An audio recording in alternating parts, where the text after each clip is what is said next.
Realmente Cast. Oferecimento Bioextratos Cosméticos Naturais e Wise, agente autônomo de investimentos contratada ao BTG Pactual.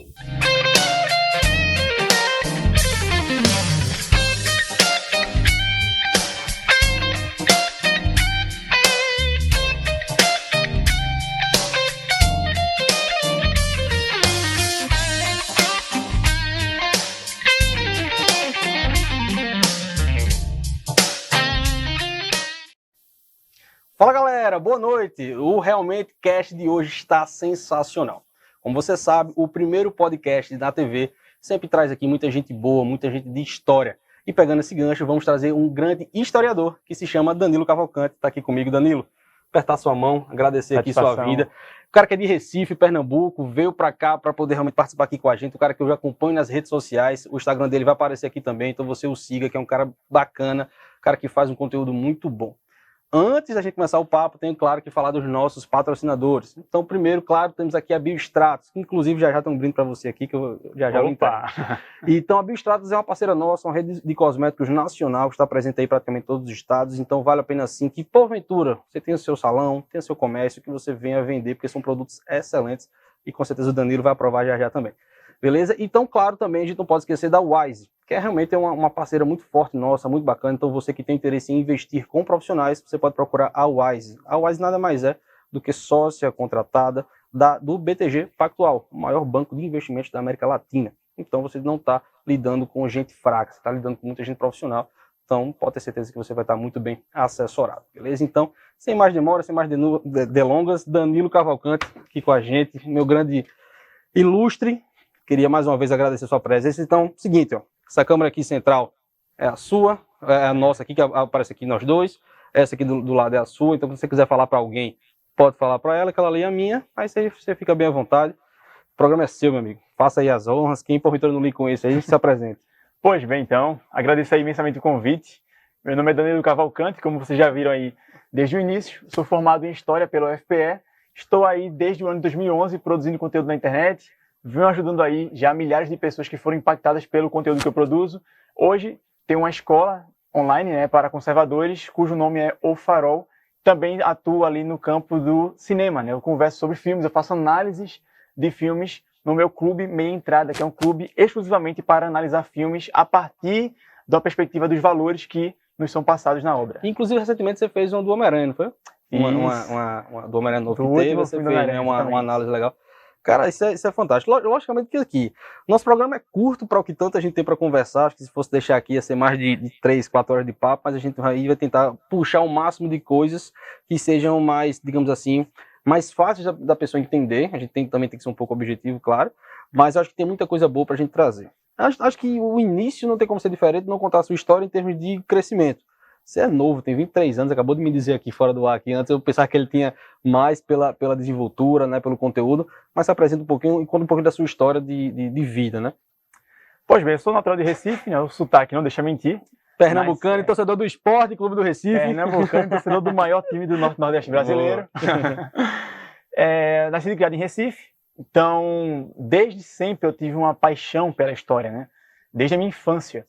Meu pai ele não tem formação em história, mas ele sempre gostou muito de estudar, principalmente português e história, que são justamente as duas matérias que eu mais me dava bem na escola. Uhum. E aí eu me recordo de imagens muito fortes da minha infância. Por exemplo, houve um episódio em que eu tinha 8 anos de idade, e aí meu pai sempre me falava, por exemplo, sobre a história de Pernambuco. Uhum. Ele foi o primeiro ponto que eu tive assim para ter um certo orgulho, né? O recifense pernambucano tem a fama de ser bairrista. De ter orgulho, de ser um dos poucos que sabem o hino estadual, que muita gente não sabe. Megalomania e tudo mais. E aí, desde pequeno, ele foi me ensinando a história de Pernambuco. Olha, as pessoas não sabem disso, mas aconteceu isso, Pernambuco fez isso. Só que ele me ensinava de um jeito muito divertido, assim. Não era um jeito divertido para zombar, mas era um jeito divertido lúdico. Legal, fazer com que você aprendesse. Não era aquele jeito monótono, chato, que acabava distanciando um pouco o conhecimento, né? Exato, muito interessante. Através dele eu pude perceber que história não é decorar datas. História é algo muito mais além do que isso. História, ela nos permite reflexões complexas, reflexões profundas, nos permite entender o mundo à nossa volta, nos permite nos entender, né, a nós mesmos. E quando eu fui percebendo isso, e a cada ponto que eu explicava, olhar para minha volta, ao meu redor, e dizer, poxa, isso tem explicação, chegou ao ponto de eu ir para a sala de aula, ter aulas sobre determinados assuntos, e quando o professor ia falar, eu por dentro ficava rindo, né? Disse, caramba, já sei isso aqui. Então eu ia para a prova meio que para passear, entendeu? E aí foi, conforme o tempo foi passando, eu fui crescendo, poxa, isso aqui que eu tenho Mas vamos lá. Então seu pai ele não tinha conhecimento, né? Não tinha um nível superior, mas ele tinha muito conhecimento. Autodidata. É isso que eu ia perguntar. Então ele era muito curioso. Autodidata. Ele foi para cima para poder aprender e tal. Então conseguiu transmitir isso para você e acredito que isso tenha transmitido não só o conteúdo, mas também quanto interesse em ser curioso. Exatamente, totalmente. Eu lembro, assim, eu não tenho imagens fortes da minha infância dele fazendo isso. Mas eu cresci ouvindo meus tios, por exemplo, familiares falando, poxa, Bide, né, o apelido dele, Bide vai endoidar, fica aí lendo muito, não sei o quê, que ele colocava assim os livros em cima da mesa e estudando, né? Então, assim, ele não foi um homem que tem uma graduação, como se diz, né, já que nós vivemos no país dos diplomas, mas ele foi aquele que me fez gostar do conhecimento pelo conhecimento. Não, eu vou aprender isso com uma passar numa prova, para passar num concurso e tal. Eu vou aprender isso porque isso é bom, é importante. Sua vida, seu estado, onde você nasceu, seu país e tudo mais. Exatamente. Então daí que veio o gosto pela história. Exatamente. Tá, e aí, tradicional, fez colégio, passou na faculdade de Pernambuco, a UFPE, né? E aí, como é que foi esse início de faculdade? Que eu sei que hoje, como você tem um ponto de vista conservador, de direita e tal, eu sei que isso causa muito conflito em ambientes que são mais de esquerda, né? Então, como é que foi para você essa graduação e término? Então, eu já entrei na universidade meio ciente do ambiente que eu ia enfrentar ali, né? Sabia que determinadas ideias, elas não eram bem recebidas, é um ambiente inóspito para determinado tipo de pensamento, e para isso primeiro eu busquei moldar, né, a minha personalidade, busquei moldar o meu conhecimento, para que a partir daquilo eu pudesse me preparar para o ambiente que eu ia enfrentar. Então, a vez que eu entro, ali foi agora que eu disse, opa, aquilo que eu pensava, eu tinha uma magnitude X, mas o que eu estou vendo aqui são 2X já. Sabe, você achava uma coisa e foi muito mais grave, muito maior do que você esperava. Exato, mais até do que eu pensava, né? Tanto do ponto de vista da ação dos professores, como do ponto de vista da ação dos alunos. E a coisa que mais me chocou foi a ação dos coletivos, né? Os coletivos são organizações feitas por estudantes e que eles são utilizados para, em tese, buscar angariar, lutar por direitos dos estudantes.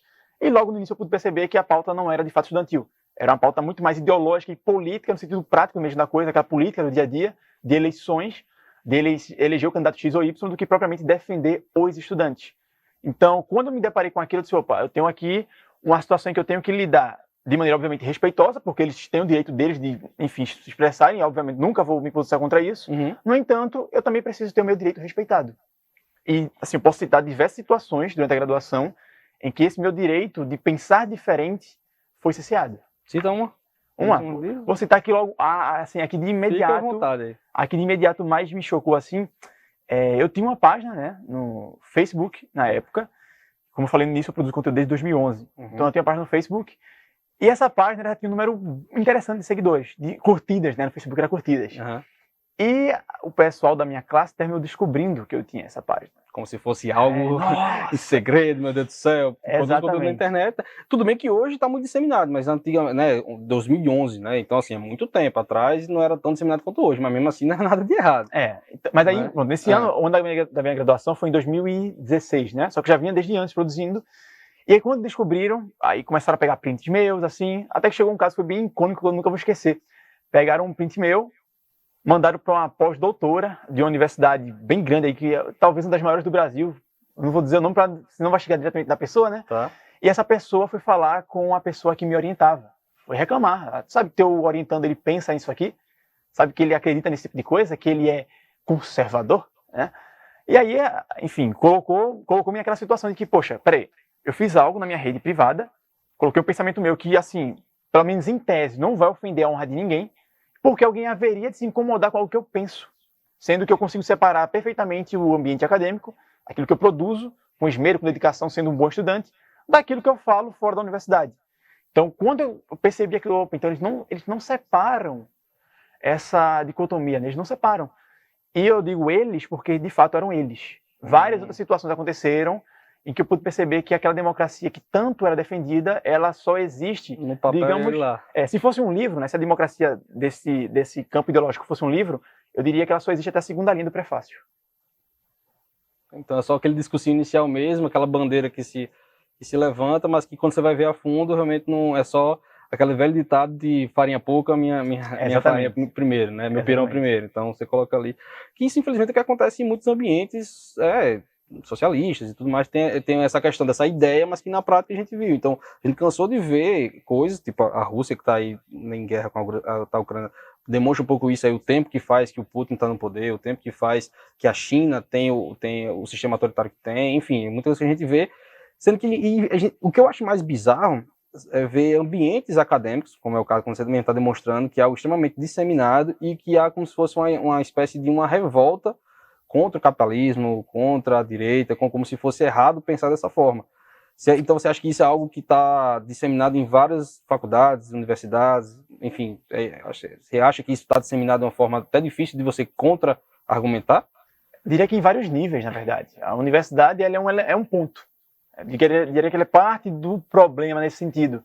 Ela é parte de um sistema que foi montado para que as ideias contrárias àquela ideia hegemônica fossem assim expurgadas do debate público, né? Fossem jogadas ao ostracismo, fossem transformadas em chacota. Esse é o ponto. Eu lembro da época da escola, professores fazendo manifestações contra o capitalismo, movimentos estudantis chegando na escola para angariar também estudantes contra uma entidade abstrata chamada capitalismo, né, que estava ali oprimindo as pessoas, ou contra um suposto sistema patriarcal que oprime as mulheres, etc. Então, sim, existe. E não só isso. Todo aquele que defende esse tipo de ideia e está contrário a esse movimento que diz vislumbrar um progresso, é de imediato jogado a um campo diametralmente oposto àquele que é: se você não está a favor daquele tipo de progresso que nós queremos, então você só pode ser retrógrado. Se você não está caminhando para frente, você só pode estar querendo caminhar para trás. Entende? É como se a gente fosse uma espécie de alien. Porque fica meio que naquela coisa, assim, você defende o debate até o grau que você entende e você concorda com o que eu estou debatendo. Se porventura você tem um pensamento contrário, não vou colocar você no debate porque você não pensa igual. Eu defendo a sua liberdade de falar o que eu penso. Entendeu? É exatamente assim que funciona. Cara, isso é complicado porque assim, eu não tenho como falar aqui de história, nem geopolítica, nem afins. Eu gosto de falar de economia e investimentos, né? Que eu falo no meu Instagram sobre isso. Então eu vejo o quanto isso é prejudicial até do ponto de vista do desenvolvimento da nossa sociedade. Porque eu vejo poucas pessoas não tendo mais aquela vontade de empreender, porque se acha que é mais fácil ir para um concurso público. E já cansei de reiterar aqui, já trouxe aqui concurseiras, concursados, tudo mais, não tem problema nenhum. Mas a gente precisa entender que quem gera riqueza para um país são quem paga os impostos, e quem paga os impostos são os empresários. Se todo mundo, toda classe que se forma numa faculdade quiser realmente ir para a iniciativa pública, uma hora vai faltar gente para trabalhar. Né? Eu vejo um pouco disso aí também. Não é nem esse pensamento de esquerda, é só o pensamento de achar que é errado empreender. Né? Puxando esse gancho aí também, como eu disse, não tem como falar aqui de socialismo e tudo mais, que aí não é a minha praia, mas do ponto de vista de empreendedorismo, geração de valor, geração de riqueza, realmente geração de empregos, que para mim é o que move de fato alguém, que eu vejo muito um papo muito, muito abstrato. O socialismo é isso, é aquilo outro, realmente deveria existir e tudo mais. Os pobres têm que ser ajudados. Tem. Agora, para mim, a melhor forma de você ajudar alguém é dar um emprego. Acho que não tem pobreza que não vai ser superada pelo trabalho, né, pela geração de valor. Pegando esse gancho, por que você acha que ainda hoje a gente tem tão disseminado essas ideias de esquerda, do socialismo, como se fosse possível dar certo, como se realmente faltava alguma coisa em determinado país que não deu certo e aquilo ali não aconteceu por conta daquilo? Por que você acha que ainda tem tanto isso hoje em dia? Eu evito usar o termo esquerda, né, porque você sabe muito bem disso, enfim, porque ele se refere a um espectro político muito amplo, que consegue ali aglutinar correntes ideológicas muito diferentes entre si. Mas é óbvio que existem elementos que formam uma espinha dorsal, que unem esses movimentos, né? A gente pode conversar, inclusive, a partir disso, porque houve um poderio, digamos assim, por parte dessa corrente, digamos, mais ampla, esse tipo de pensamento mais amplo, a partir da mídia, por exemplo. Certo. A mídia, ela tem um certo, digamos assim, pensamento hegemônico, para mim, em termos de pessoas que formam aquele campo, principalmente da grande mídia, propriamente dita. Além disso, quais são as instituições que vão formar as pessoas que vão entrar naquela grande mídia? As universidades. Então, elas vão ser essas máquinas de formação. Eu digo isso porque eu não sou aquela pessoa que estou falando de algo que, aconteceu há 50, 60 anos atrás. Ou também não sou aquela pessoa que está falando de algo que um amigo meu viveu. Estou falando de algo que eu vivi e algo que eu convivo diariamente. né? Algo que eu converso com pessoas que todos os meus amigos, todas as pessoas que tive a oportunidade de conversar por todo o Brasil, eu digo por todo o Brasil, por todo o Brasil mesmo. Até, inclusive, hoje eu tenho alunos em todo o Brasil. E eu pude conversar com essas pessoas e todos disseram para mim, Danilo, olha, tá complicado. E por que a gente consegue mensurar essa, digamos assim, essa dificuldade em ter esse tipo de pensamento divergente? Porque, primeiro, se a gente observar, se existe um tipo de pensamento, certo, que vai atentar, pelo menos em termos de debate público, contra o meu pensamento, e aqui agora eu falo do ponto de vista de quem tem aquele monopólio de pensamento. Esse pensamento tão divergente, ele pode, em algum momento ou outro, de forma democrática, tomar aquele pensamento que eu defendo. Então, qual é a maneira que eu posso fazer de transformar esse meu pensamento em algo que seja consensual e que, ao mesmo tempo, não seja autoritário? Ora, eu posso me infiltrar na cultura. Eu não preciso pegar em armas.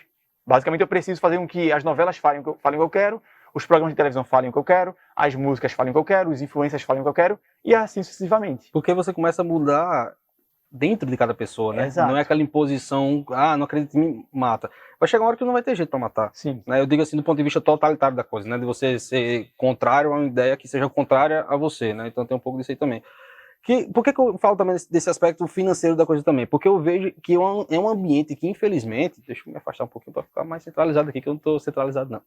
Eu vejo que às vezes é um ambiente que não está muito propício, esse ambiente mais assim, eu não digo nem de história, mas eu digo de matérias que sejam mais, né, de humanas, como se ou você é de esquerda, ou você realmente tem esses pensamentos já nessa cartilha, ou então você não consegue ter sucesso em outro campo, que aí vai daquele quesito que eu falei anteriormente do concurso público, como se qualquer pessoa que saísse de um curso de história, por exemplo, tinha que ser professor de história de determinada faculdade, universidade, enfim. E às vezes eu vejo que falta um pouco desse sentimento de empreendedorismo. É isso que eu falei anteriormente, Sim. desse sentimento, né? E aí você falou no seu Instagram recentemente que você tinha um pouco de trabalho no início, porque as pessoas não entendiam o que você estava dizendo, que é possível sim você ter uma outra carreira muito melhor, mantendo a história, mas com uma profissão um pouco diferente. Sim. Como assim? Sim, primeiro porque esse aparelhamento ele faz com que as pessoas da própria formação, os alunos, enquanto graduandos e futuros professores, eles olhem para o mercado com um olhar negativo. Como se o mercado fosse uma entidade monstruosa e que veio para oprimir as pessoas, que veio para explorar os pobres. Então, já é feito esse movimento desde a universidade para que, quando uma vez aquele aluno se forma e se torna professor, ele não só passa aquela mensagem que ele aprendeu na universidade, como ele se torna também um agente para combater aquela ideia que foi implementada na universidade. Ou seja, se aquela ideia que foi implementada é, olha, o capitalismo é ruim, o mercado é ruim, o Estado ele está aqui para prover todas as suas necessidades. Então, precisa de uma coisa, vai lá e pede ao papai Estado. Uhum. Uma vez que a pessoa se forma, ela vai com essa mentalidade, primeiro, isso castra essa via empreendedora, de olhar para a própria profissão, eu digo assim, empreendedora não é você criar uma empresa, é olhar para o seu cargo, onde você estiver, como algo empreendedor. Isso. Ou seja, procurar inovar, atualizar, estudar, se esforçar, fazer aquilo que os outros não fazem. Isso é a mentalidade empreendedora. Exatamente. Não é aquele que vai querer pegar de quem não tem, não. O empreendedor é isso. Ele está lá para se esforçar. Então, castra essa mentalidade empreendedora, e o que se coloca no lugar é o quê? Venha a nós o vosso reino, ou seja, bora Estado, me dê alguma coisa, eu preciso que você me dê alguma coisa. Por quê? Porque eu aprendi que na Constituição está lá dizendo que tudo que eu quiser, até a felicidade, me é devida pelo Estado. Entendeu? Verdade. Então, No artigo 5º tem um raro. Né? chega a ser, enfim, bizarro, mas... Então, tem esse elemento, e conforme eu fui percebendo aquilo, eu disse, mas será que existe algum padrão essas pessoas? Será que essas pessoas que vivem reclamando, elas têm algum padrão?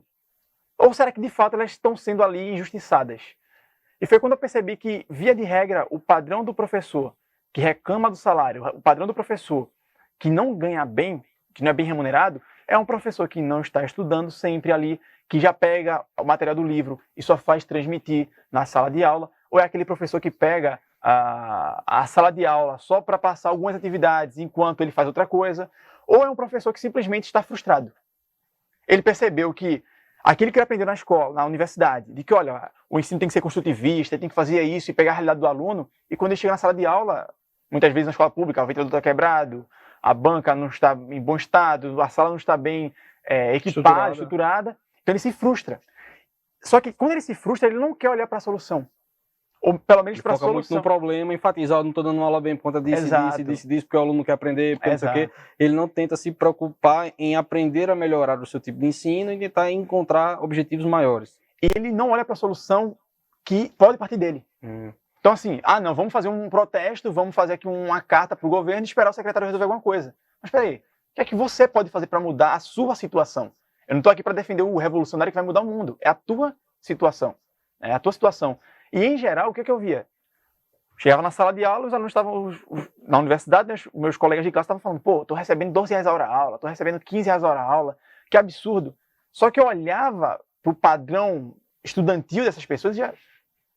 Mas eu não vejo tu estudando muito aqui, não. Vai apresentar um seminário, gagueja, fica trocando concordância verbal e nominal. Tem algo de estranho nisso aí.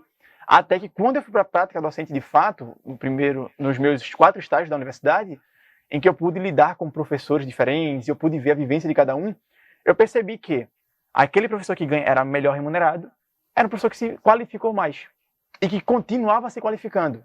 Já aquele professor que, em geral, vivia reclamando que era mal remunerado, era um professor que não se atualizava. E eu cheguei a tirar a prova dos 9 disso. Cheguei um momento na professora, fui fazer uma entrevista do estágio e perguntei, professora, tive que fazer uma entrevista com o microfone assim, né, com fone de ouvido. Professora, qual é a sua escola historiográfica? A professora assim, meus olhos, com espanto, eu disse, caramba, ela não sabe o que é uma história historiográfica. Uma escola historiográfica. É meio que qual é a tese que lhe orienta? É tipo, você vai pra economia, escola austríaca, isso, Chicago. A mesma coisa tem na história. E aí eu olhei pra ela, eu sabia qual era a escola dela, né? Só que eu queria que ela me respondesse. Você sabia pelo tipo de conteúdo que ela falava, e você, então ela tem esse caminho aqui. Então você filtrou e sabia de onde vinha. Só que ela olhou pra mim e disse, eu não sei o que é isso. Então ela é assim, uma mera reprodutora. Na hora eu puxei assim o celular, aí eu, caramba, como é que eu coloco isso no relatório? Porque esse foi um exemplo que eu tive micro. Mas se a gente for estender, a gente vai perceber que isso é muito mais comum do que se imagina. Entendi. Então assim, é óbvio que professores merecem mais bem remunerados, é óbvio. Agora, professores bons. Isso. Como todo e qualquer profissional bom. É isso que eu ia falar agora.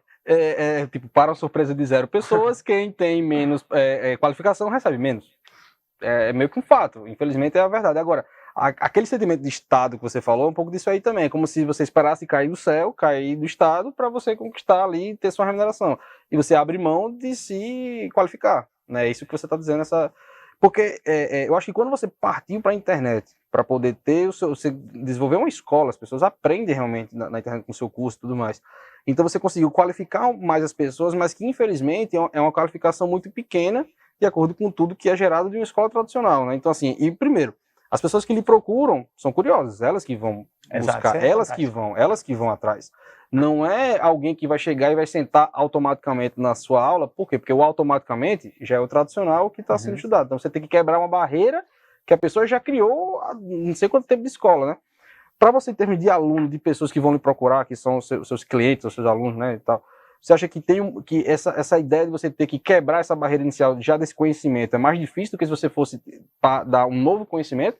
Tipo, se a pessoa fosse do zero aprender com você? Então, a gente trabalha basicamente sabendo o seguinte. Primeiro, eu preciso fazer com que as pessoas percebam a importância do que eu faço. Então, eu preciso gerar consciência de que aquilo que eu faço é importante, de que aquilo pode trazer uma mudança eficaz na vida da pessoa. Que isso você faz brilhantemente no Instagram, né? Principalmente com os seus stories fantásticos, que a gente vai abordar aqui já, mas continua. Então, eu busco fazer isso, e as pessoas reconhecem a necessidade através daquilo, e óbvio que eu não vou obrigar. E aí é uma coisa que inclusive, que me encantou muito na internet, foi essa capacidade de eu dizer assim, olha, quem quer aprender comigo, venha. Não vai levar falta, eu não vou lhe reprovar, venha para aprender.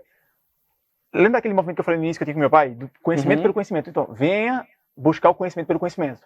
Você quer aprender a entender o mundo à sua volta, entender a si mesmo, sem precisar ter a finalidade de uma prova, ou vai ser mais bem remunerado ou algo do tipo, venha. E aí você vai, vou aqui lhe ajudar, né, a trilhar um pouco do caminho que eu mesmo já trilhei. Daí, quando eu faço esse movimento, o que é que eu percebo? Poxa, existem pessoas que de fato estão buscando aprender sem precisar que haja uma movimentação externa a elas. Ou seja, esperar que alguém faça algo e traga para elas. Não, elas vão e procuram aprender aquilo. Sei lá, um exemplo simples. Eu abro uma live, meia-noite, tem lá 100 pessoas ao vivo comigo na live. Poxa, não obriguei ninguém. A pessoa agora poderia estar dormindo, ela decidiu estar ali voluntariamente, de bom grado, assistindo a live e muitas vezes com um caderno e caneta na mão.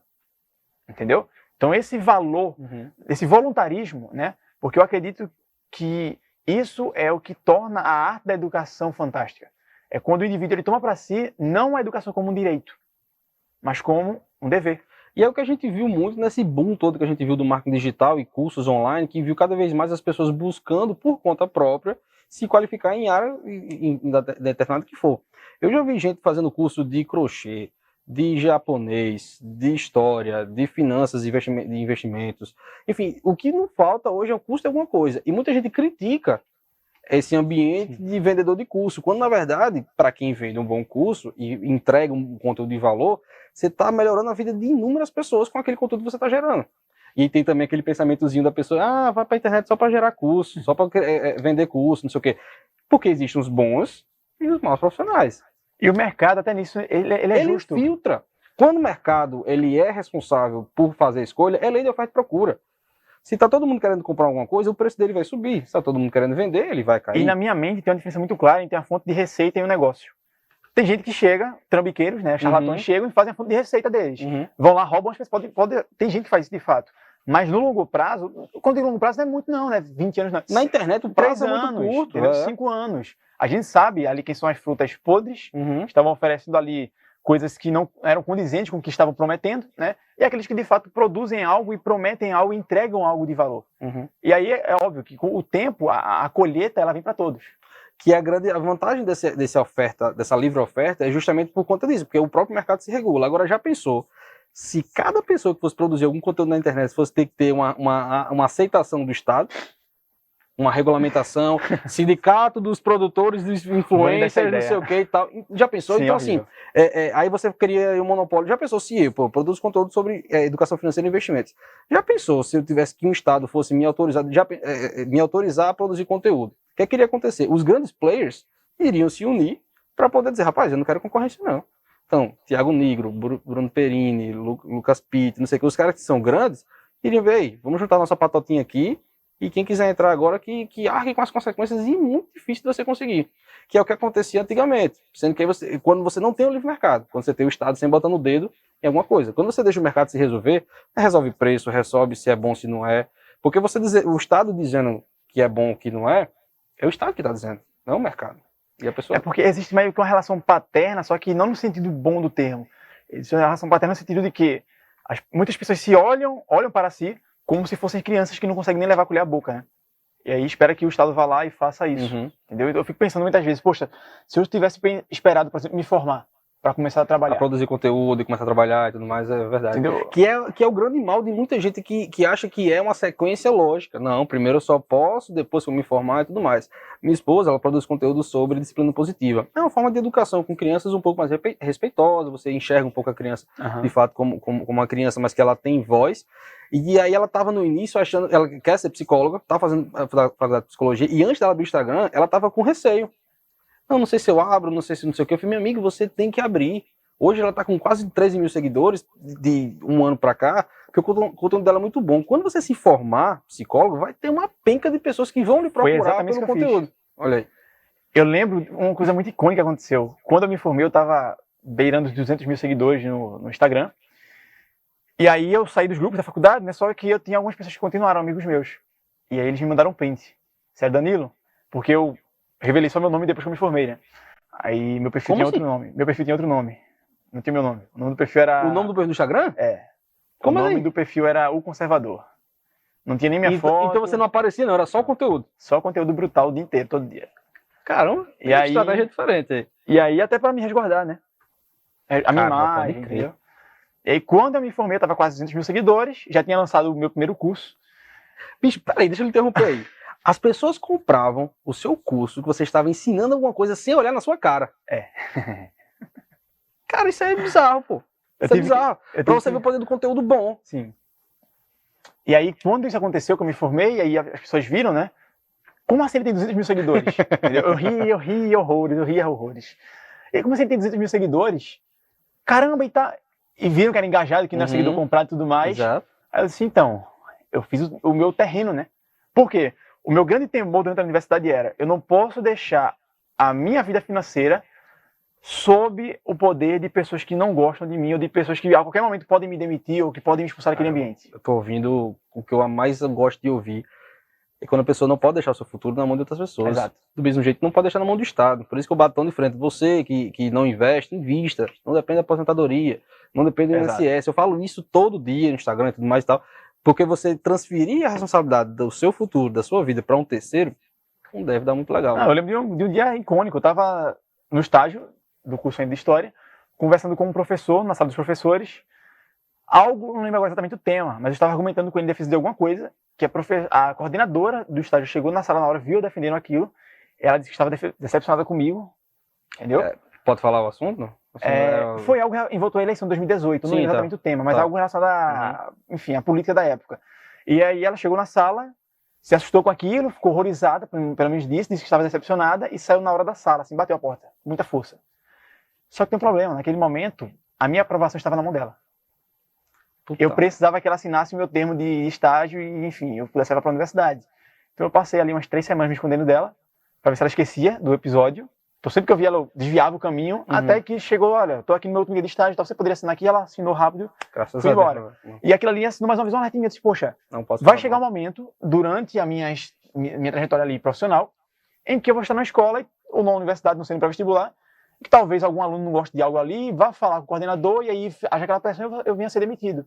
E quando eu tiver filhos, e quando eu for casado, e assim por diante. Então, eu não posso deixar com que pessoas alheias à minha vida possam mandar no que eu faço. É óbvio que hoje, em um certo sentido, os meus seguidores mandam no que eu faço, na medida em que eu faço algo para gerar valor para eles, e eles vão dizer se gostam ou não. Exato. Só que ainda assim eu tenho um controle, por exemplo, para dizer o que é que eu faço. Se eu posto hoje sobre filme é porque eu quero. Se eu posto amanhã sobre, sei lá, política é porque também quero, sobre história. Eu tenho essa liberdade. E essa liberdade da internet foi o que mais me encantou. Eu disse, poxa, eu não preciso obrigar 30 alunos a estarem aqui comigo numa sala. Passar uma hora ali escutando o que você quer falar, às vezes a pessoa não está concordando, mas tem que escutar, porque é meio que obrigado, tem um pouco disso. Pegando um gancho disso aí que você falou, que eu achei interessante, é o seguinte, então vamos lá. Então a sua coordenadora, ela ficou putinha, sim, pelo que você estava falando, no bom sentido, pelo amor de Deus, ninguém vai, né? O cancelamento vem. Não, é isso que eu ia falar justamente desse assunto.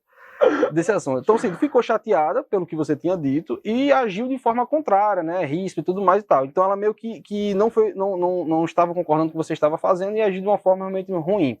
Hoje em dia, com o cancelamento, que você tanto fala e realmente aborda, e já aconteceu várias vezes isso com você, está cada vez mais, digamos assim, recorrente. A gente vê pessoas passando por grandes problemas, a gente viu, teve aquele caso do Maurício, do vôlei, que eu digo o caso dele, o cara foi demitido, o cara perdeu patrocínio, né? Muita coisa grave aconteceu por conta de uma publicação no Instagram. Como é que você enxerga hoje em dia esse, digamos assim, esse patrulhamento de pensamentos mais de esquerda, vou usar aqui como leigo, que eu posso falar leigo, você não pode, mas desse pensamento mais de esquerda e essa questão do cancelamento? Como é que você vê isso hoje em dia aí? Então, sempre para falar desse tipo de coisa, eu acho que a gente vai ter que fazer uma digressão aqui rapidinha. Fica à vontade aí. Geralmente, a ideia de cancelamento vem muito conectada ao politicamente correto. Existem suas exceções, óbvio, mas em geral tem algum nível ali de ofensa, que ofendeu determinado tipo de pessoa, de público, de categoria, enfim. E para falar de politicamente correto, a gente precisa voltar no tempo, né? O termo politicamente correto, ou seja, a sua primeira variável, digamos assim, do termo, era a correção política. Foi utilizada ali por volta do século XVIII, na corte americana, Estados Unidos. Se eu bem me recordo agora, no ano de 1793, 94, algo assim. E, a princípio, ela estava envolta num debate, inserida num debate sobre costumes. Ou seja, como é que eu posso se tratar com respeito? Bons modos, em um certo sentido. Até porque a legislação americana ela é bem menor do que a da gente nesse cenário, né? A gente tem muito esse problema de ter um excesso de leis, de normas que acabam sendo ruins de você interpretar. Enquanto lá, você tem a common law, você tem coisas menores, assim, em termos de escrita, mas o bom senso pode imperar, que é isso aí, né? Sim. Então, houve esse debate, a princípio, como é que você pode se portar, tratar a pessoa com respeito, tudo bem.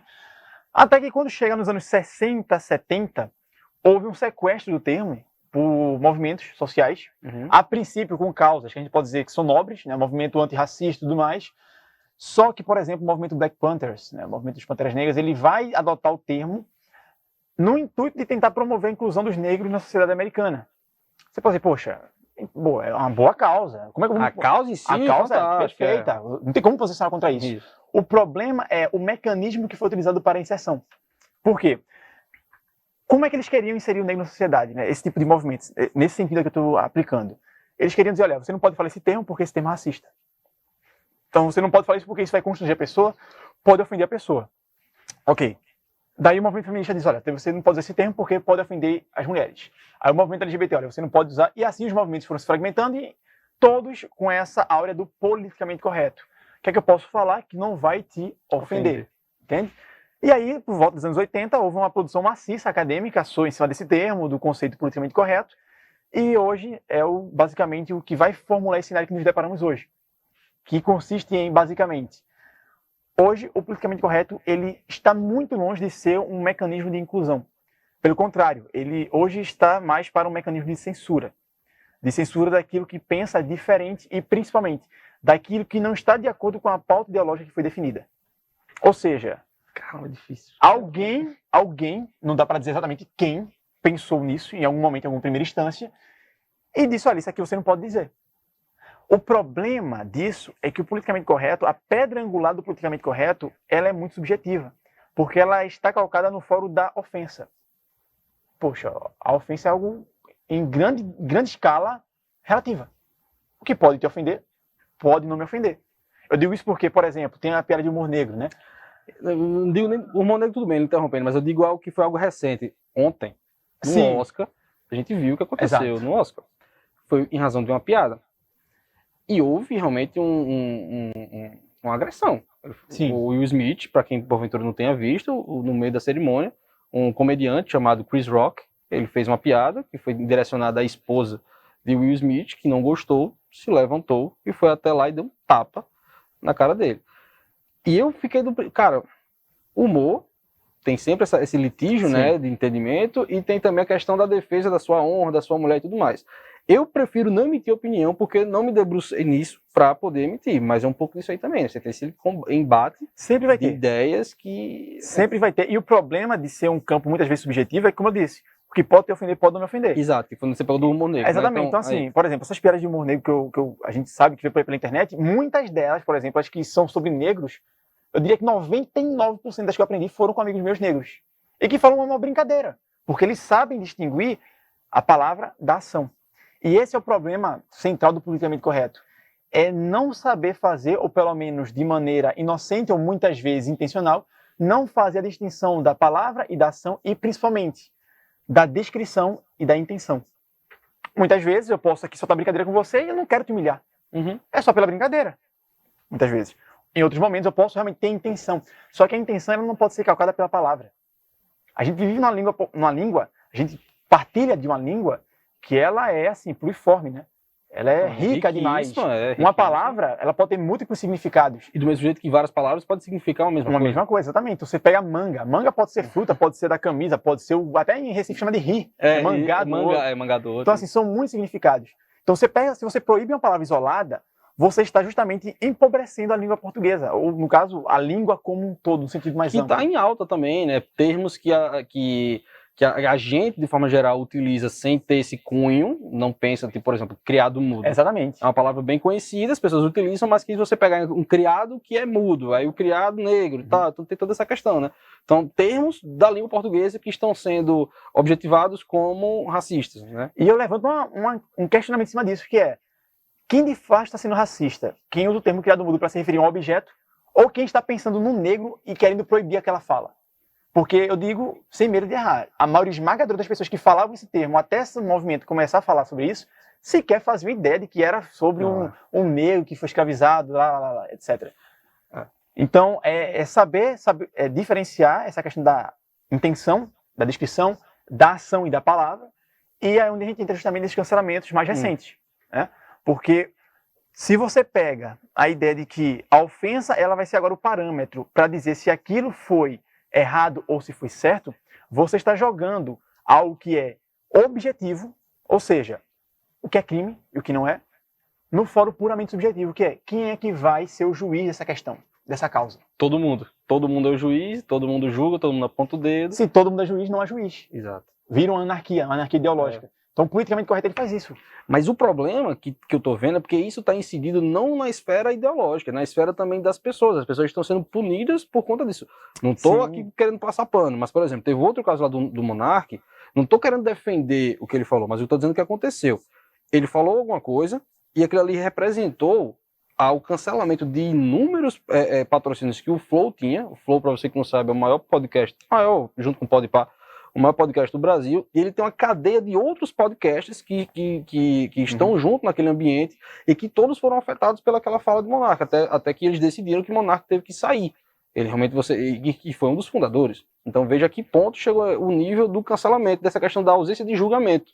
Todo mundo julgou e as empresas ficaram receosas, porque as pessoas que consomem o conteúdo do Flow são consumidoras, e ele achou melhor se resguardar, né? O iFood e várias outras empresas resolveram cancelar os seus patrocínios por conta disso.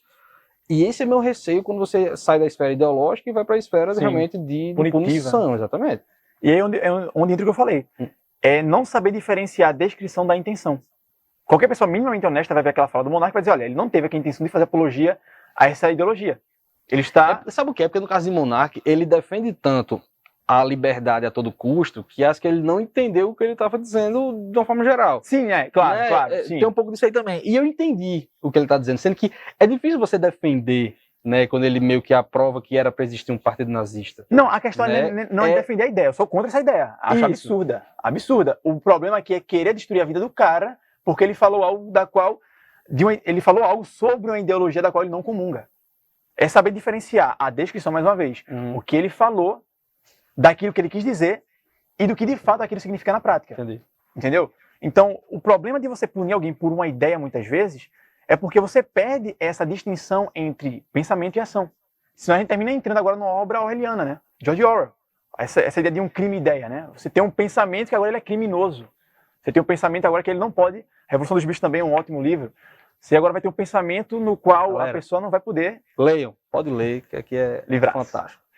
Vai ter um pensamento agora no qual você não vai poder mais explicitar. Que é ele em 1984, que fala muito disso aí também, nessa questão do controle da ideia, né, de visibilidade. Exato, mais, né? Até porque muitas vezes, esse é o grande ponto aqui, voltando até para essa questão, a gente está falando de ideologia, hegemonia e tudo mais. Tudo bem, a lei em tese deveria ser imparcial, mas tem um ser humano que está agora usando aquela lei para alguma intenção. Se aquele ser humano tiver alguma ideologia que está se sobrepondo àquela lei, e aí aquela lei vai ser puramente interpretativa. Entende? Até que ponto a gente pode, de fato, olhar para algo que alguém diz e dizer que aquilo ali, de fato, é um crime. Aquilo que, por exemplo, o Monark falou, ele não defendeu violência. Se a gente for olhar agora de maneira... Vamos olhar agora de maneira honesta. Fria, né? Fria. Isso. Aquilo que ele falou, se for aprovado, pode se transformar em violência? Pode.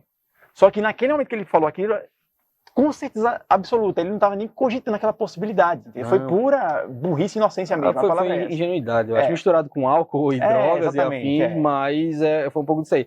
Mas, logicamente, que cada um tem que ser responsável pelos seus atos. Sim, sem dúvida. Mas eu acho que se fosse para acontecer algo com ele, teria que ser de maneira meio que formal. Alguém prestar uma queixa, tem um procedimento jurídico para isso, tem todo um trâmite que é possível ser feito. Ele vai lá contratar um advogado e tal. É mais, digamos assim, mais honesto, na minha opinião, do que você ter esse cancelamento em massa, que ele não conseguiu se defender, por mais que ele falasse que não queria ter dito aquilo como falou, não representou nada, e terminou ficando por isso mesmo, e agora ele não pode nem mais criar um outro canal no YouTube, porque o YouTube vetou a presença dele. Então veja que ponto chegou. E é porque, em geral, a patrulha que é mais ferrenha nesse tipo de ação, ela é uma minoria. Só que ela é uma minoria que faz muito barulho, né? Como diz Taleb, né? As minorias que movem o mundo, né? Exatamente, são as minorias que fazem muito barulho. E quando eu digo minoria, não é minoria, tipo, digamos, LGBT, negro, não. A minoria, quando se diz minoria, amorfa mesmo, assim. Pessoas que estão tomadas por um espírito totalitário, um espírito autoritário também, de querer mandar na vida dos outros, e elas viram naquele momento ali a possibilidade de fazer isso na vida de alguém. Entende? Uma vez que elas se veem diante daquela possibilidade, dizem, olha, agora eu tenho esse poder, agora eu posso destruir a vida desse cara. Ela vai usar aquele poder para o mal. Então, o grande problema é quando você dá autoridade para uma minoria, a mofa, como eu disse, que não tem rosto, muitas vezes são perfis fakes, para mandar no proceder sobre a vida de A ou B. Isso também influencia a questão da publicidade, né? A forma como você aborda isso, você consegue fazer com que as pessoas enxerguem aquilo que você está dizendo. Por isso que a publicidade pode ser usada para o bem ou para o mal, né? Tipo, você vai conseguir moldar. O grande, tipo, para mim, o grande gênio da história, gênio, mais uma vez, não vá me cancelar aqui, mas eu digo assim, no nazismo, o Goebbels, que era realmente o publicitário, ele conseguiu mudar as pessoas de uma forma brutal internamente e conseguiu mudar a cabeça delas. Então veja o nível de perfeição no sentido de fazer um bom trabalho, né, naquele cenário, que ele conseguiu realmente mudar toda uma nação. Mais uma vez, a gente está num ponto aqui muito interessante. É saber diferenciar a descrição da intenção. Você acabou de dar um exemplo ótimo. Eu posso separar o cara que foi um monstro, o cara que foi, de fato, apoiou um genocídio, do cara que, de fato, soube fazer o marketing. E usando esse marketing, obviamente, para o mal. Claro, é isso. Só que alguém pode pegar agora esse corte isolado e dizer, tá fazendo apologia. Isso, esse é isso que eu digo a grande preocupação. Por isso que eu tento ser o mais enfático, usar termos, enfim, para a pessoa entender que... Mas sabe qual é o problema? É que quem vem com esse espírito cancelador, ele não está disposto a te ouvir. Monark pediu desculpa, se humilhou em público, voltou de novo falando a mesma coisa, foi falar com os patrocinadores, tentou falar com o YouTube. Quem foi que quis ouvi-lo? Pelo contrário, quanto mais ele pedia desculpa, mais diziam, isso não é de coração. Aí, por outro lado, se ele fica calado e diz, se eu pedir desculpa, ninguém vai me perdoar, ele vai dizer, tá vendo aí, ó, cara egoísta, não sei o quê. Então, assim... É difícil. É combater em bebo, né? Jordan Peterson já diz. O que fazer? Não peça desculpas a uma multidão sedenta de sangue. Repete aí. Não peça desculpas a uma multidão sedenta de sangue. Imagine que você está no Coliseu, você está acorrentado, soltam leões à sua volta, tem uma multidão ao redor, meu Deus, vamos lá, matem-no, joguem-no para as feras. Eles não querem que você diga, perdão, não, tu já está no Coliseu. Eles não têm mais chance de defesa, entendeu? E esse é outro problema do cancelamento. É que eles criam um tribunal, um exemplo para deixar bem prático aqui, para quem já assistiu o Batman, The Dark Knight Rises, é o terceiro da trilogia do Nolan, onde tem um tribunal, que é feito assim, as coxas, em que o espantalho, ele é o juiz. Pô, o cara é louco, totalmente entorpecido, ele é o juiz.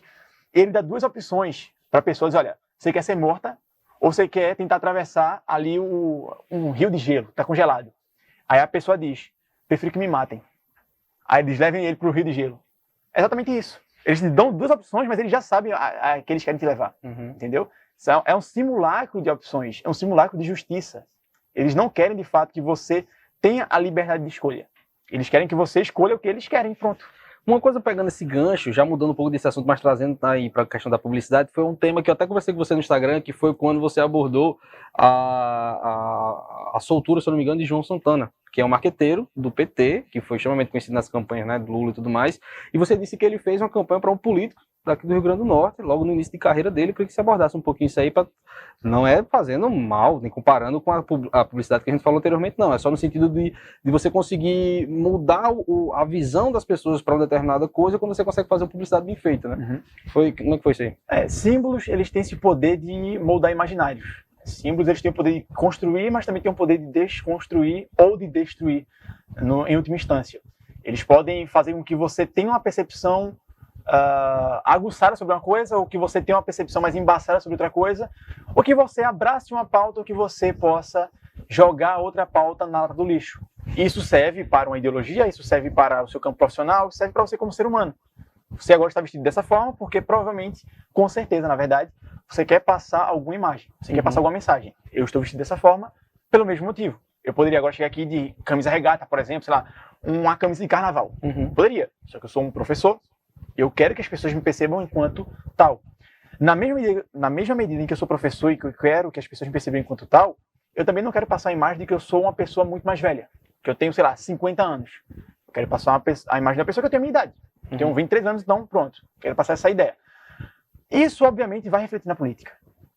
Se a gente olhar para a história política, né, recente, enfim, mais antiga, a gente sempre vai perceber que tem esse padrão. Os políticos que foram eleitos, eles souberam manipular muito bem os símbolos. Você vai ver Jânio Quadros, ele pegava a vassoura e dizia, vou varrer a corrupção. Ele ia para um palco, para um palanque e tomava vacina em público. Ele ia para o palanque e levava um pão com mortadela. São símbolos e que em um determinado contexto passam determinada mensagem.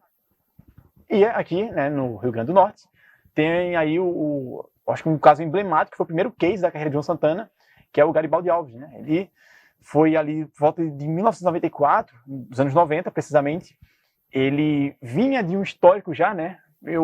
Não bem sucedido Garibaldi? na política. Exato. Não bem sucedido na política. E se você olhar para a foto dele na época, depois podem pesquisar aí. É porque eu até não disse, pensando tem que colocar aqui, mas não é uma imagem muito legal. Não, assim, não é muito agradável. A feição não é muito agradável, não. Mas aí é onde é que tá, né? O óculos troncho, o olho meio estranho, a roupa meio desengonçada, o olhar meio desengonçado, o cabelo. O João Santana chega e diz, olha, você quer ser governador do estado, né? Certo, então vamos fazer isso aqui. Então ele começa a fazer toda a reformulação da imagem para que ele passe a ideia de confiança, de governabilidade, de estabilidade. Isso aí tudo é feito através de mudanças simples na tua imagem. Né? Eu não sou especialista, óbvio, nisso, mas pelo pouco que eu já consegui estudar na história do marketing político, sobre arquétipos e simbologia, a gente sim vai perceber que há esses movimentos. Outro exemplo prático, a Dilma Rousseff. João Santana também foi o marqueteiro dela. Se você vai perceber como é que era a Dilma, sei lá, de 2007 para trás, 2008 para trás, você vai ver que há uma outra Dilma depois disso. As cores que ela vai utilizar, o óculos, quer dizer, a abolição do óculos, na verdade, que ela utilizava, o brinco, o corte de cabelo se torna outro, se torna mais jovem, mais viva, entendeu? Então, isso é feito para atingir determinada finalidade. Sempre é. E no caso de Garibaldi, ele conseguiu moldar e mudar a imagem dele a ponto de fazer com que ele se tornasse governador. A ponto de ser eleito, não só por isso, óbvio, mas vai ter um papel determinante também, e não só ser eleito naquele momento, como também consolidar a carreira política. Né? Não entrando no mérito de se foi um bom ou mau governo, mas da percepção da população para dizer, olha, vou votar nesse camarada. Não à toa, Collor foi eleito nos seus áureos anos, por quê? Né? Bem vestido, a aparência. Eu lembro, não era vivo na época, mas o meu pai sempre dizia que o embate entre ele e Lula, na época, era bizarro, porque você via Lula um aspecto realmente muito ruim, aquela barba grande por fazer, todo suado, malamanhado, enquanto o Collor, meu amigo, num blazer de Armani, todo bacana, todo e mais uma vez, tal, não entrar... sabia falar, né, sabia se portar, então tinha um pouco disso aí também, né? E mais uma vez, não entrar no mérito de que você vestir um terno, você é uma pessoa boa. Isso. Até porque senão o Congresso seria assim, o lugar sacrossanto, né? Isso, exatamente. Mas é questão de realmente símbolos que passam aquela informação. Eu digo assim agora, imagine o CEO de uma empresa. Você não vai imaginar ele de chinelo, sei lá, de samba canção. Não vai imaginar isso. Você imagina ele com um terno, talvez uma camisa social, enfim. Porque são símbolos que passam autoridade. Faz sentido. Pegando esse gancho de política, que é um ambiente que eu não falo muito até aqui, mas aí eu vou aproveitar a sua presença.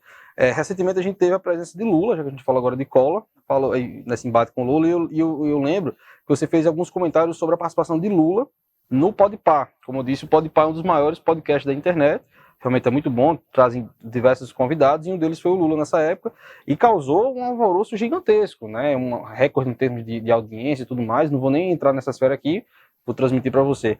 Naquele programa, naquele episódio, eu lembro que você comentou no Instagram que ele comentou muitas, frases que foram distorcidas, falou mentiras, alguma coisa. Você acha que a gente está agora no cenário pré-eleição, né? Então você vê que agora ele, infelizmente, ou não, né, o STF conseguiu realmente fazer com que ele ele tivesse a sua liberdade, fosse agora politicamente elegível, ele pode se eleger, e ele está agora disputando nas campanhas, na candidatura, e nas pesquisas está até ganhando. Como é que você vê essa ideia de massa votante que tem hoje em dia com a internet e com o discurso dele, lá pelas mentiras que foram ditas, já que você disse isso? O brasileiro ele sofre de um mal, diria que é uma amnésia histórica, né? A gente tem sempre memória curta para fatos. Se a gente olhar o imaginário, por exemplo, monárquico, em certo nível ele foi abolido do nosso país. As pessoas sempre atrelam a monarquia como algo ruim, como algo absolutista, algo autoritário. E, na mesma medida, elas sempre usam termos monárquicos para se referirem a coisas boas. O rei do futebol. Né? Elas falam sempre, utilizam símbolos monárquicos para falar sobre coisas boas. Se uma população que menospreza um regime de governo, que no imaginário daquilo ali foi ruim, mas ainda assim usa seus símbolos ou parte deles como coisas boas, parece que isso cria um paradoxo ou uma contradição. Como é que você consegue equilibrar isso? Mas o que é que isso tem a ver com essa amnésia histórica? Acontece que o nosso país, a história do nosso país, ela é sempre passada através de sucessivas amnésias. Quando há o recorte do Império para a República, há uma amnésia. Quando há o recorte daquela República da Espada, depois para a República do Café com Leite, há uma outra amnésia. Da República do Café com Leite, quando tem a Revolução, o golpe de Vargas nos anos 30, há outra amnésia. Estado Novo, outra amnésia em 37. Já que tudo é muito rápido, tudo é muito fugaz, por que a política não ia refletir isso? Então, a gente vai crescer numa era, né, numa geração em que sempre vai haver um embate sobre o que foi o governo Lula. Foi um governo bom? Não foi? Tirou o pobre da miséria? Não tirou? E assim por diante. Quem viveu, quem se esforçou, sabe de quem foi o mérito de ter conseguido, conseguiu. Quem esperava, né, que fosse uma benesse do Estado também vai acreditar que há um mérito do governo em cima disso. E hoje o que nos resta é juntar os retalhos do que foi passado e tentar entender o que aconteceu. O problema é que aí, mais uma vez, os símbolos eles vão nos cooptar, tanto para o bem como para o mal. A gente está diante de um político que está largamente comprovado que cometeu crimes e que agora está aí com plena liberdade, gozando de plena liberdade para poder se candidatar à presidência. Existe um elemento retórico naquilo que o Lula faz que é envolvente. E, mais uma vez, eu não preciso ser um lulista para admitir isso.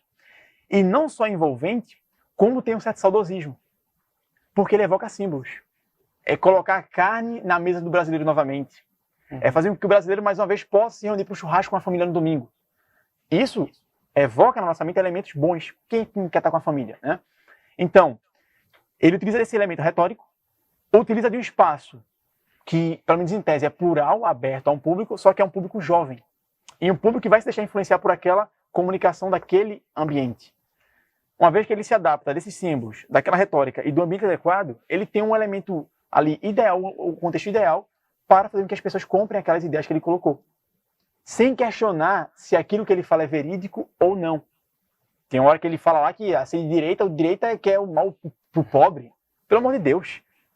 O cara nunca ouviu falar em Adam Smith, não. Ele nunca ouviu falar em Mises, nunca ouviu falar em Hayek, nunca ouviu falar em Milton Friedman. Milton Friedman que defendia o assistencialismo do Estado. Isso. Só que não da forma com que querem pregar hoje. Vai falar não é só doar, ele fala da questão de geração de riqueza, troca voluntária, exatamente. Emprego, muita coisa. Exatamente. É saber justamente, saber talvez separar o que você vê de bom naquilo ou o que você vê de ruim. O que ele faz é jogar tudo num único pacote. Uhum. E para aquele, eu assisti aquilo ao vivo, sei lá, tinham 200 mil pessoas ao vivo. Dentre aquelas 200 mil pessoas, os comentários majoritários eram pessoas que estavam deixando se levar por aquela narrativa. Que nem se davam o trabalho de ir pesquisar. Dizer, pô, será que o que ele está falando é verdade? Porque a narrativa era envolvente. Não, tem toda a retórica, a dicção, a entonação, o discurso. Ele é uma pessoa que sabe envolver as pessoas. Não à toa se tornou um político e ele não tinha formação estudantil, né, educacional e tudo mais. Ele conseguiu ser presidente, ser reeleito, fez uma sucessão, né, com Dilma, e mesmo assim ele consegue conquistar e convencer muita gente, mesmo muito embora contando mentiras. Né? Então você viu ali que ali teve muitas mentiras, você mesmo comentou algumas coisas, né? E eu acho fantástico. Cara, eu vou fazer só no final, vou perguntar aqui, que foi um funcionário meu que me perguntou, Fabiano, o nome dele. Eu vou lhe perguntar aqui agora, viu, Fabiano? Então vou fazer a pergunta pro homem aqui agora. Eu abri no meu Instagram, pedi pro pessoal fazer algumas perguntas, e eu achei interessante que a dele eu achei legal. Então, Fabiano, vou ler agora aqui sua pergunta aqui, deixa eu abrir aqui, para poder lhe perguntar, que aí eu já pergunto aqui bem direitinho. Aqui. A internet não tá... Ixi, tá pegando o Wi-Fi, peraí. Não tá aqui. Porque ele perguntou, tá aqui, conte de verdade como é que foi o período militar. Rapaz, a gente tem 1 minuto e pouco, então você tenta resumir. Como em 1 minuto é impossível? Resumir, é impossível. Como em 1 minuto é impossível? Vou ser honesto com você e vou dizer o seguinte. Havia sim um levante tentando fazer um movimento a transformar o Brasil em um país comunista, certo? Houve muitos excessos por parte dos militares. Há um debate histórico que tenta remontar se foi golpe ou se não foi, se foi contra a Revolução. Ao meu ver, houve golpe. Não foi com os excessos que o movimento revolucionário diz que houve. E, ao mesmo tempo, os militares prometeram ficar, tomar o ambiente político por um tempo e eles ficaram muito mais do que prometeram. Se ele quer saber isso de maneira completa, de maneira, de fato, profunda, eu recomendo que ele assista o Entre Armas e Livros. E siga o homem, que o homem é bom. Da Brasil Paralelo, pode confiar que é um excelente documentário. Legal. Cara, antes de terminar, tenho aqui para lhe entregar aqui um presente da Biostratos. Então, pessoal, aqui a Biostratos, aqui, nossa patrocinadora forte, vou botar aqui, centralizar aqui um pouquinho, para poder fazer um negócio legal. Então, um presente para você, certo? Espero que você goste. Então, fique à vontade. Obrigado. Aí. Na sua próxima vinda, que com certeza vai ter outras oportunidades aí, eu quero que conversar com sua esposa, quero que a gente se conheça também, minha esposa também, para que a gente possa bater um papo. Ele não conhecia Natal, então trouxe aqui para conhecer a cidade, então coisa boa. Amigo, agradecer a sua presença, seu comprometimento, chegou aqui muito antes do horário, chegou aqui tranquilo, a gente almoçou junto, então foi fantástico. Então agradeço aqui o seu comprometimento, se despeça aí do pessoal, que acho que foi um programa muito bom. Vou me despedir fazendo um agradecimento, né, ao convite, aqui, nessa câmera aqui. Então, vou me despedir fazendo um agradecimento ao convite, né, fui muito bem recebido desde que cheguei. Natal já me conquistou, eu pretendo voltar aqui para poder fazer, né, agora um tour turístico e conhecer de fato a cidade. E como eu sempre digo no meu perfil, né? Precisamos lembrar ao mundo o que ele está tentando esquecer. Boa! Pessoal, Realmente Cast, o primeiro podcast na TV. Então, para você que ainda não nos acompanha nas redes sociais, siga aqui. Você que porventura não está inscrito no canal do YouTube, inscreve lá. Então, o programa vai aqui na quinta-feira, 22 horas, e no YouTube é na sexta-feira de meio-dia. Então, não deixe de aproveitar. Então, você aí que realmente não pôde assistir no dia, realmente na quinta-feira, assiste na sexta-feira que está muito bom. Beleza? Então, valeu, pessoal. Até mais. Tchau, tchau. Realmente Cast. Oferecimento: Bioextratos Cosméticos Naturais e Wise, agente autônomo de investimentos contratada ao BTG Pactual.